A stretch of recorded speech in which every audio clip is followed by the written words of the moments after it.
in leadership, we are talking to Mr. Edwin Kang'ethe ambaye ni MCA aspirant in Kamenu Ward. My name is Joseph, this is DGTV. Now, before we went for break, Mr. Kang'ethe, we were talking about the interest that you have in Kamenu. Let me ask you this. How does it feel, you as a leader, being in a society, especially in Kamenu, those areas in Kamenu, talk of Kiganjo and other areas, that the highest percentage of youth are unemployed? What are you going to do about that as a leader in the society? Okay, thank you. What I can say, Joseph, to my fellow youth in Kamenu, I've talked about coming together. And when I say coming together, what I mean is people should come together, form those groups. And once people form groups, depending with their objective and goals, that is where now I can be able to help them. Because come on, my youth, they are in boda sector. They come together. We'll know how we'll do it. Unaona? Tukuje kwa mama mboga. They come together. We'll assist them.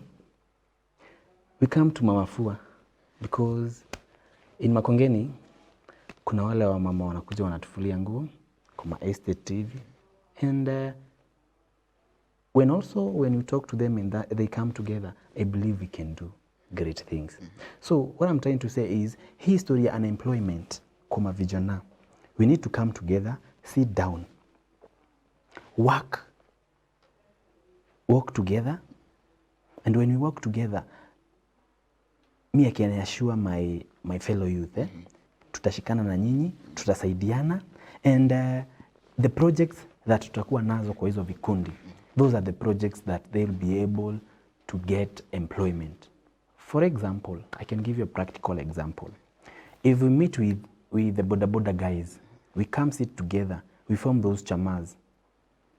I believe when I go to the county assembly, I'll go lobby about county funds, whereby those funds, those groups, they will be given. And once they are given, they will need somebody to guide them on how to utilize those funds. And I believe kitu kama hiyo, hao vijana nitawaambia, we start saving kidogo tu yenye sisi tuko nayo. Before now the county funds comes in, so that hata wenyewe they can start somewhere. Because there is this thing of them now borrowing motorbikes from other companies, and sisemi ni vibaya.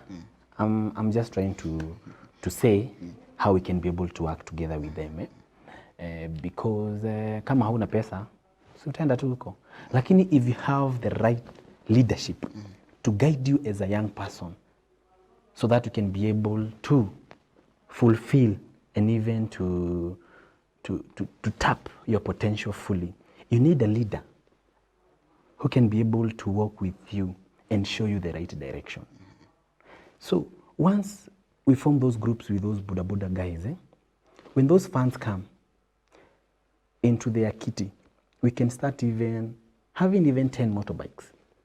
We loan them to the members, so they will be paying back to that group of theirs. As we go now, at the end of the day, everybody in that group will have what? Will have those bodas without even pressure from other companies, because it will be their own money from their own chama. Even if there will be repayment, the interest, I believe it is always little, because we have youth fund. And let me tell you one thing. Do you know here in Kenya, the youth fund, after maybe after a year, they must give out the report. You get that the youth fund, it is taken back to the treasury. Why? Because the youth are here. They don't know how they can be able to access what? Those loans. And even if there are people who know how to access those loans, you get that the challenges on how to access those loans. They are so tight. They cannot be able to get those loans. So when they need to access those loans, it becomes a challenge. So I would like even to talk to the government to at least offer favorable conditions for the youth to access those kind of funds. You see? Yeah. And just the same as Mama Fua, when we come together, because I cannot be able to give all the immediate solution to every sector of our small business people. Yeah. Like Mama Fua, when they come together as a group, when it will be easy for them to be accessed, because maybe they will have formed a WhatsApp group, a Facebook page, and also maybe they will have networking with people who they will work for. Like for example, they can talk even to officials of a certain estate. Like for example, phase 10, phase 13, like that. We have Kivulini, we have Frame, and even those estates. We can be able to now to connect those Mama Fua with those people. How? I've told you about the networking. And a person can feel much comfortable when he or she has gotten that Mama Fua from a registered what? Organization or a group. Because once you get that person, you should understand that person is a stranger into your house. And you know, most people are very, very private. So even if they'll come into your house, you'll have the confidence that anything in your house cannot disappear. MCs, they promise, but when it comes to actualization of what they have promised, it becomes a very big problem. Probably, what are you going to do about that? Okay, at the moment, I'm in the ground, and that is what I'm lobbying. Yeah, that is what I'm lobbying with the people of Kameno. And probably the electorate say that MCs or any person who wants to be a leader promises a lot of things huge. When it comes now to delivery, things change. Okay, what I can say, yeah, it's true you're saying, but what I can say, the electorate wants to be shown what can you do now that you're not a leader, so that you can be able to tap you and give you that leadership, so that you can do great things than the ones that you are doing because you're not a leader. So me, what I can say is, for me, what I'm capable of helping my people, that is what I'm doing on the ground. So far, Mr. Kang'ethe, what have you done so that people can trust you with what you are asking for? What is that you can show people that this one, it is my project, this one I have done it, the other one, that is what I have actually done? Okay. Probably people will judge you by your records. My records. Yeah. Okay, what I've done, I have several groups in Kameno that I work with, and like I've told you, the concept of table banking, people are embracing it, and most people that I work with, they are women, and mostly the youth, and they're embracing this because they are financially independent. They can now be able to do things, to do businesses, courtesy of those chamas. You see? And also, there is a time, those people who stay in Kisii Estate, along Stepping Stone Road, there's an academy by the name Stepping Stone. That road, for those who knows the area very well, sometime last year, the rainy season, there were two big ditches that even small vehicles could not go through. I went there and I saw that challenge. So I cannot be able to move everywhere and maybe do everything, but it's good to give an example. So when I went there, I rehabilitated that place, that road. Even right now, those who pass that, who always pass those sides, they will see that I did something because I rehabilitated that road with Maram. Though it is not all that road, but the part that needed to be okay, what I'm trying to mean is that area that needed to be repaired, I did that, and the area people embraced that, and even they congratulated me. They told me that this is a good job. So I told them, this is what I'm doing right now.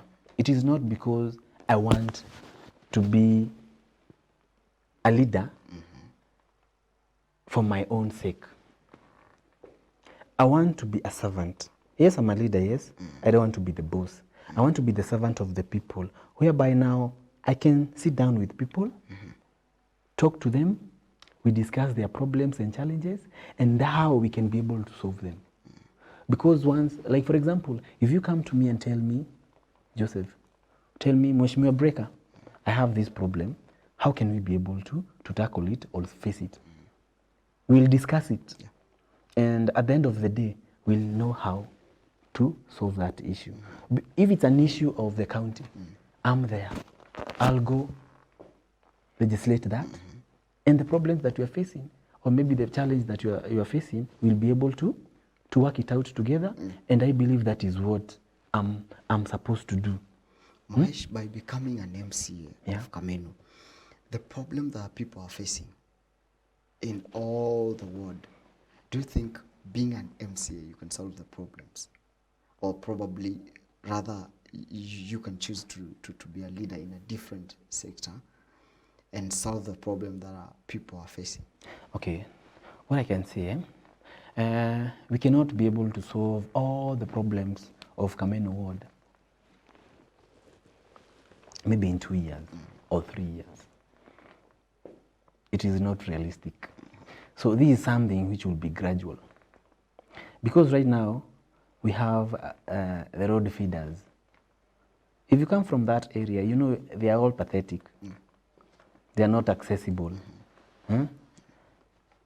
What can we do to improve them? It's all about lobbying. And also, even I myself, I can go out of my hand and do it with my own resources. Yeah, because once you're a leader and you really mean to help and assist your people, you can go out of your way and even use your own finances to be able to see that people, the things that they need or require are met. Let me ask you this personal question.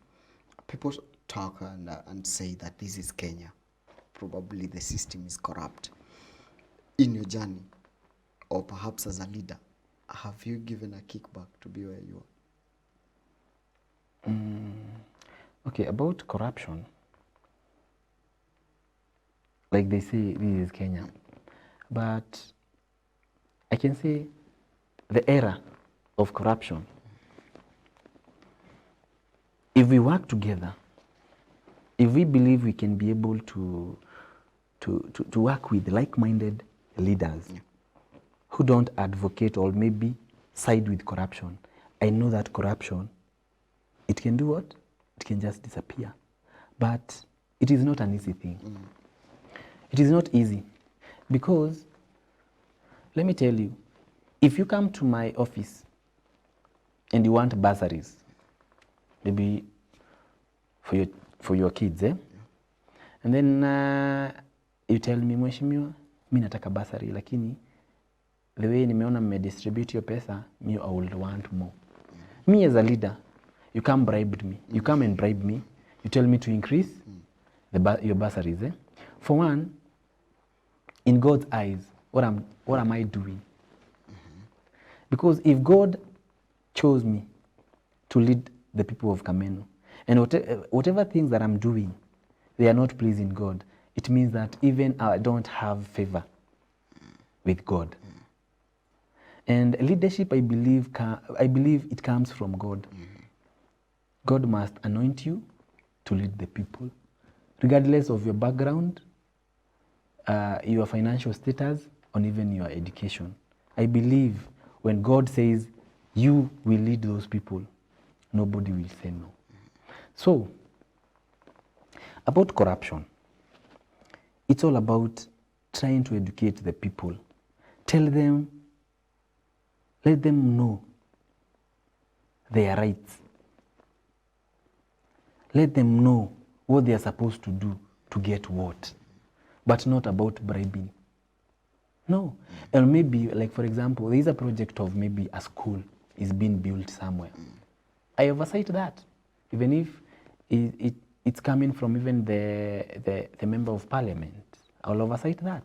So if I'm there and the way I'm seeing things are being driven or done, and I can sense there is corruption, me, I'll stand up. I'll stand up for that. I'll say this is corruption. We should not tolerate this, because corruption will not make this country. It will destroy, and you can see where we are. If there were no corruption, trust you me, tungekuwa ligi ya kina sijui Egypt na huko Yeah. Lakini because of corruption, a lot of problems ama things tumeenda astray. So mimi ningeambia vijana, because unajua corruption starts from the ground. Wacha tuache kuangalia ati corruption huko juu. Tuangalie hapa inaanza hapa. Ati for you to be offered a service, you must bribe. When you go to a hospital, ati sasa lazima upatie soja 50 bob akupitisha laini. Hapana, no. Wacha watu wajue their own rights. Kama unafaa ufuate hii channel, ifuate vizuri. Muhesh, you seems to be so humble. How do you stay grounded? You see, when people in the society says, because we always say this is Kenya, and you started by saying that when an MCA or someone is elected in a position, pengine simu anazima, uzipata simu, how do you stay grounded to an extent that you won't flaunt or you won't be pia wewe utazimia watu simu? Okay. Mi usema hivi, for you to understand a leader ama to understand someone, but wacha tu I improve tu ka lifestyle yake kidogo, you can be able to learn that person. For me, like I had told you early, I was born and raised in phase 4, Makongeni. So right now, siishi huko, naishi hapo phase 13. And the reason is to why nakuambia hivyo kwa sababu, even if nilienda huko phase 13, I still go back and visit my area. I interact with those friends of mine, my age mates. We interact very well. Na mimi sikuangi na ile mambo ati juu umeenda hapa. For me, I know I can meet anyone, anywhere, without any discrimination ama favor.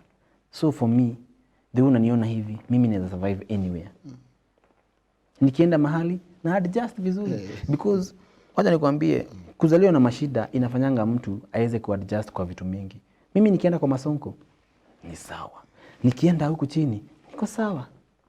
So what I'm trying to say is about I myself being humble kwa ground ama kwa watu, it is not something ati najaribu kupretend ama kuonyeshana. Me, I can say that is a weakness that I have. It's a weakness in a positive way, and also it's a strength kwangu to my people. Yeah. Let's talk about leadership, Mahesh. How has leadership shaped you to being now, probably with religion? How has it shaped you to be in a position that you are today, that you are now getting from this level? You want a seat as an MC of Kamen Ward? Okay, I'm a Christian, I'm a Catholic. Na in everything that we do, mimi najuanga it is good to put God first. Even before nianza hii mambo ya siasa, I went and talked to God. Nikamwambia, Mungu, if you know very well you want me to lead, ama to be, let me, okay, you want me to lead people of Kameno, ama nikuwe a leader, we must agree on things. And whatever we agreed with God, hiyo ni mambo yetu mimi na yeye. And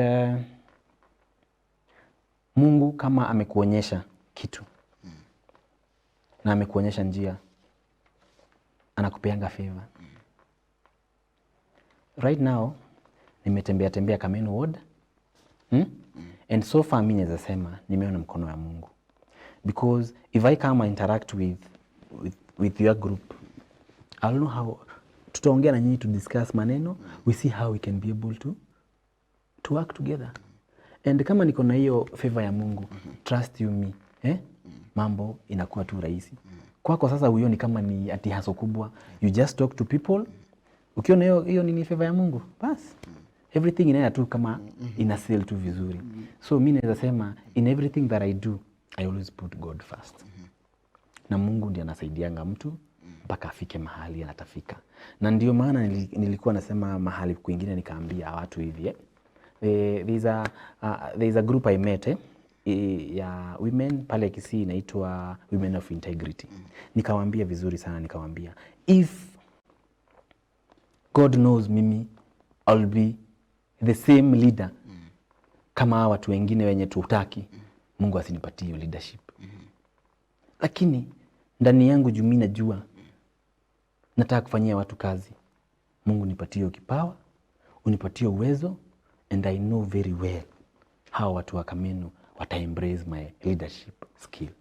Yes. Maheshi, ni nini utafanyia watu wa Kameno? Watu wa Kameno? Kuna mambo mengi sana ya kufanya. Kama vile nilikuwa nimekuambia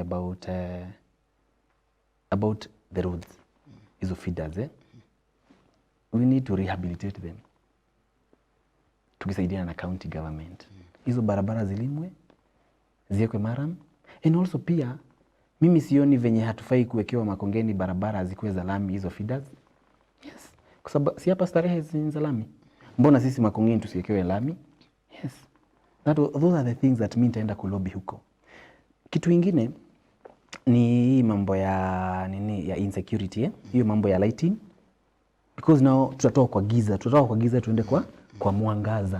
Na hiyo mwangaza sasa tutafanya nini? Lazima tung'ang'ane venye tutaweka hizo street lights, hiyo mambo ishe. Na once hiyo insecurity kiisha, hao vijana watataka kujua juu umetuonyesha mambo ya ya hizi vichama ama hizi groups.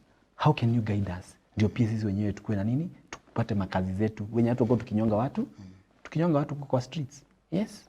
And also another problem tuko nayo pia ni ya hii drug abuse ya mavijana. Pia wasichana wetu pia wamejiengage. Mimi ningeomba hivi.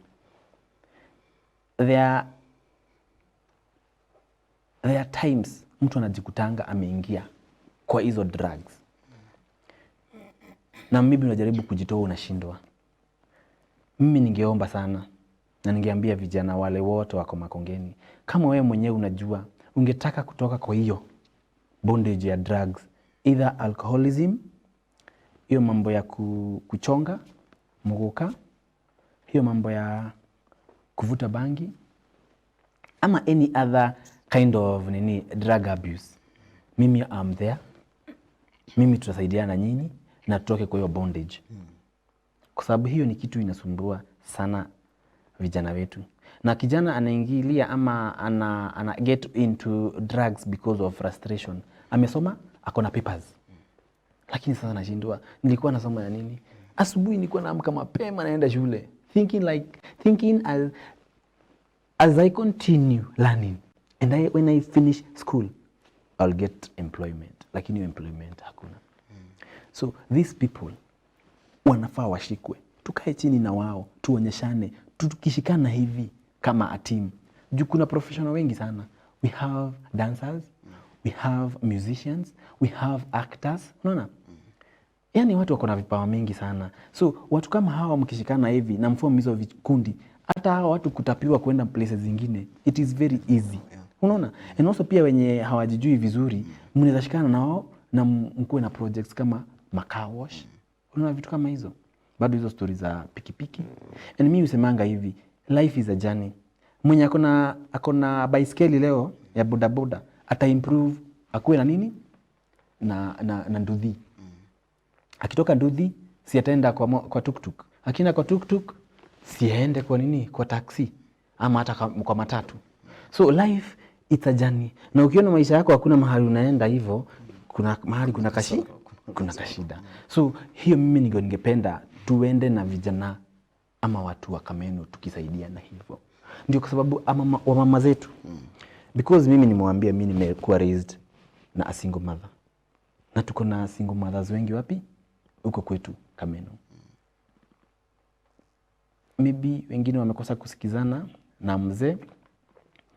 Maybe mzee aliaga, unaona? So hizo issues zote we need sasa kukaa chini na wao tuone vile tunasaidiana. I have friends wanakuwa na organizations za single mothers, za widows, unaona? Za orphans. Unaona mambo kama hayo sasa. Ukikuja hapo ndio nimekuambia hatuwezi fanya hiyo mambo yote at once, ati nikiingia at once. That is a gradual change tutakuwa tukifanya in every sector. Ya nini? Ya huko kwetu Kameno. So kama ni hao mama una make sure hizo organization mmekuja mmekaa na wao wamesaidika. Kwa sababu there are many projects that hao watu wanafanya. Kwa hii season ya politics, Mhesh, kuko na hate speech zinatolewa na leaders. What is your take on that? Ambayo inafanya sasa vijana wanatumika, akina mama wanatumika, wazee wanatumika, watoto wanatumika. Mimi nitasema hivi, before election zifike, huwa tunaishi kama mandugu na madada. Na ningeomba wananchi wote huu wakati wa election, let us avoid, let us stay away from leaders ambao wanatusukuma to cause violence. Because sisi vijana haswa sisi ndio hutumika sana ku cause violence. Na ningewaomba sana vijana wenzangu, violence hakuna mahali inasaidia. Na let me tell you, kitu inaitwa amani ama peace, it is very precious. Hata amani, ukitaka kujua amani nzuri, hata nikupatie example hata kama hujai feel, kitu itangwa peace of mind. Hiyo ndio example mzuri unaweza understand what I mean by the word peace. Ukiwa na stress zako wako unaona peace of mind, unasikia kichwa chako kama inataka kuruka. You are not, hata unakuanga umechizi. The same thing applies to even the freedom ama the thing of hiyo nasema ya amani. Hiyo ni kitu ya maana, peace. Na hiyo peace, it will make us not to be used by leaders wenye wako na interest za kwao. Because mimi najua hivi, somebody who is paying the young people, somebody who is using women to cause violence, ama maybe kuongelesha vibaya, huyo ni kumaanisha ako na interest za kwake. If kama uko na interest za the whole community, ni kumaanisha mnafahamu kwa mnafanya nini? Mnajengana. So me I can tell my other competitors, tufanye nini? Tufanye hii siasa na amani, tusijibizane, tusitukanane, tusipatiane maskandos ama nini. Me, that is what I can tell my people, even my competitors. Tukue na amani. Na ningesema kwa sababu huku kwetu Thika tuko metropolitan, na tukiwa hivyo ni kumaanisha we have many communities here. We have Luos, Luyas, Kikuyus, hata kama ndio majority, we have Kambas. Yani tuko wengi, even we have Somalis, tuko wengi. Na tukiishi vivyote kabla ya election tutakuwa mandugu na madada. So mimi ningeomba, let's continue staying in harmony na peace. Tuendelee tu hivyo. Kwa sababu ndugu yangu tunaishi na yeye, neighbor yangu. Because mimi my neighbor is a Kamba. Huyo mwingine ni Mjaluo na tunaishi vizuri.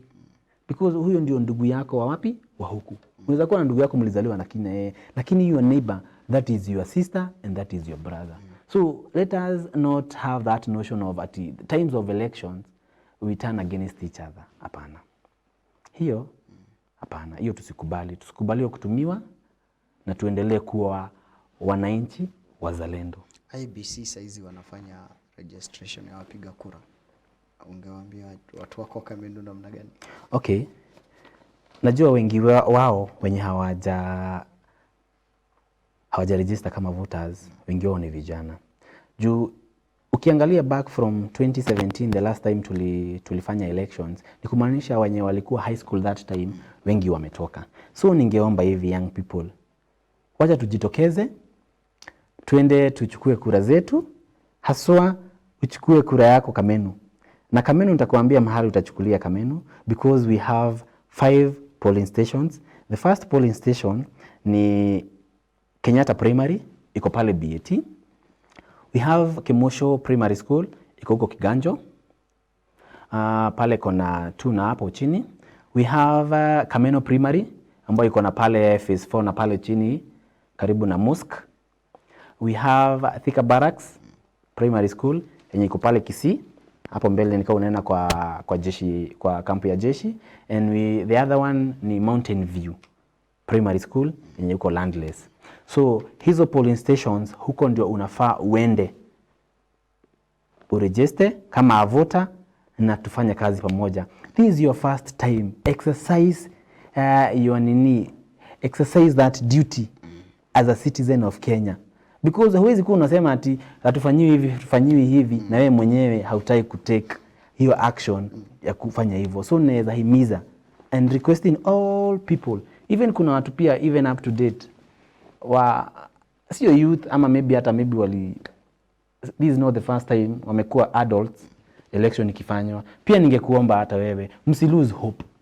Na mimi waambia hivi, mtu ku lose hope ama hiyo faith ni kumaanisha sasa wewe huwezi ishi. And they always say faith without action is dead. Mahesh, tukimalizia, what is your message to the electorate? Watarajie nini kutoka kwa Edwin Kang'ethe Ndong'o ama Breka? My voters, mimi ningewaomba munichague kama kiongozi wenyu wa MCA Kamenu. Kwa sababu mimi nitakuwa na nyinyi kwa ground all the time wakati mnanihitaji, na ile wakati pia sipatikani, maybe niko county assembly, bado nitaenda kuwa represent. Na mimi mwenyewe nitawabeba kama mandugu zangu na madada zangu, na tutatembea na nyinyi mpaka dakika ya mwisho. So kwa hivyo ningewaambia, huyu kiongozi yako hapa ni wenyu, huyu ni mtoto wenyu, mimi na understand vizuri sana, na understand challenges zote. So ningeomba watu wote, wenye wako huko Salama, wenye wako Landless, hii side ya Park Jail, wako Gatondo, Jerusalem, na huko Lang'ata, twende mpaka phase 4, twende Abduba, twende Kisii, twende phase 4, phase 5, phase 6, phase 7, phase 8, phase 9, phase 12, huko kote mpaka 13.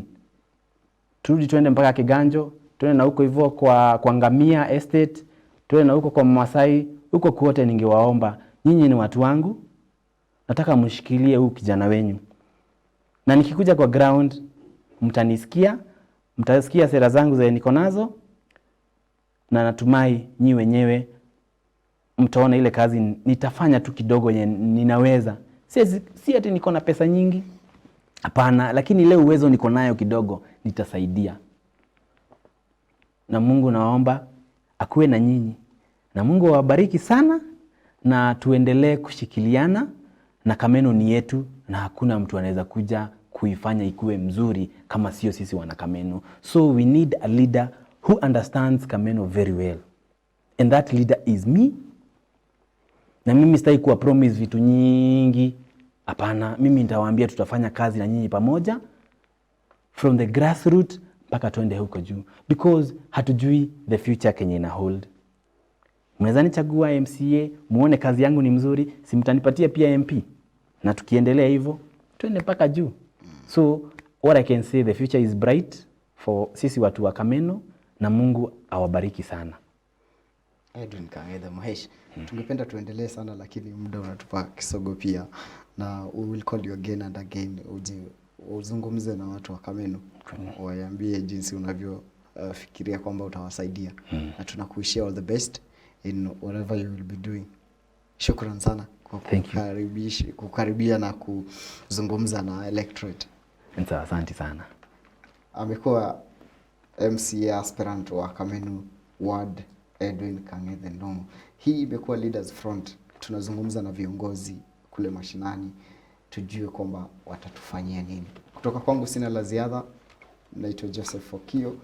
Tukutane wakati mwingine, same place, same time, DGTV. Remember to follow us on our social media platform, Facebook, Twitter, Instagram, and also YouTube. Bye bye for now.